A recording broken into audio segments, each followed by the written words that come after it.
What's up? Hey, day three, messing with the shovelhead. See what we got done. Not a lot done, but I actually got some stuff done that I wanted to do. So um, I worked on the tail light wiring, so that's good. Uh, let's see, what else did I get? I did the headlight, so it was already kind of set up where it needed to be, but everything wasn't connected. So this is kind of cool. I used a lot of the this fabric style wiring. Looks old school, so I like the pattern. This one's gray, so actually fit well with the tins. And then I like to do this thing so it has kind of room to move around, but usually it doesn't need all that. It's usually pretty good. It just looks cool, I think. So got that wired in. The thing that took me the most time actually was, if you'll look underneath here, you'll see there's no wire. And that's because I put the wire uh, inside the tube here, and put it right here. There's a little piece of black tape covering it. Um, I maybe should have went underneath, but I went ahead and just threw it there. Um, Thought about that later. I was thinking about a couple different ways to do it, but I also don't have. I'm not going to spend a ton of time on it and go too crazy. Something I wanted to do. The trick with this was once you put this hole in there, you have to follow it through. Um, I put it in the little port where normally the speedo gauge would go, because a lot of the stock plumbing still here didn't get cut off. You can still run a lot of the stuff, and I think it's only missing a few brackets to run stock tanks if you ever wanted to go back to it. But yeah, so I just dropped it through there. The hard part was though actually getting a wire to go through here and through actually my uh, ports there that I added. So I end up having to use a hard wire. Let's see if I can find it over here. Just hard wire. I got this off of a picture frame. Uh, just flexible enough to get in there and stiff enough to push through. Also thin enough because the hole I put wasn't very big.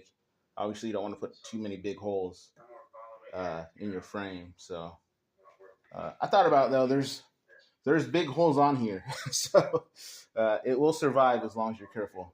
Um, so yeah. So then shoot, let's turn the lights on. You see those? There's the tail light, nice shiny, and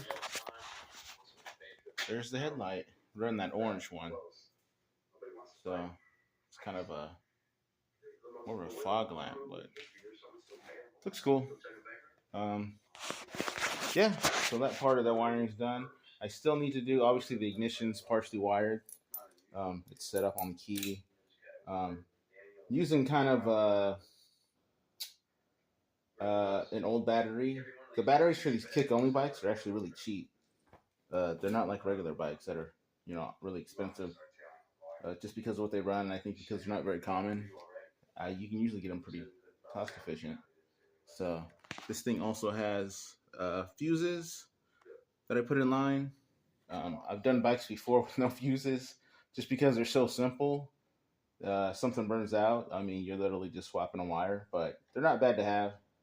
I kind of did that because someone told me like, "Oh, you don't know how to wire fuses in?" I'm like, "Yeah, I could put a whole box in, but usually you probably only need a main fuse. But if you're doing a real simple wiring setup, but they're not bad to have. It's easier to put fuses in there than carry a bunch of wiring, so or keep fuses on hand. Anyways, so the ignition's there, the lights are done. I actually don't have a stator. This thing needs a stator.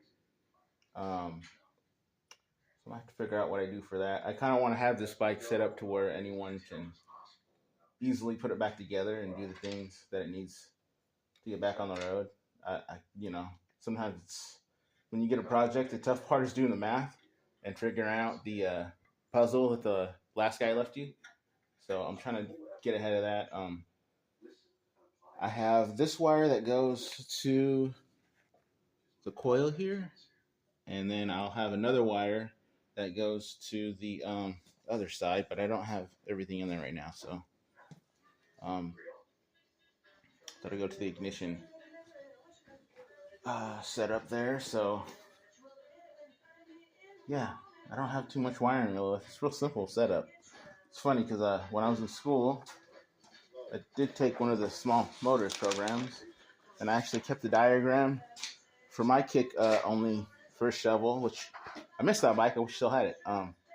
Let it go after I finished school, but yeah, this is a real simple wiring diagram that my teacher drew up for me. I still got it, so uh, there's really easy setup. There's not much to these bikes, but yeah, that's it. Stay tuned, and I'll keep up with the progress. I wish I would have got a little more done today, but life's also happening, so you guys probably know a lot about that too. So yeah, thanks for watching, and yeah, I'll keep updating.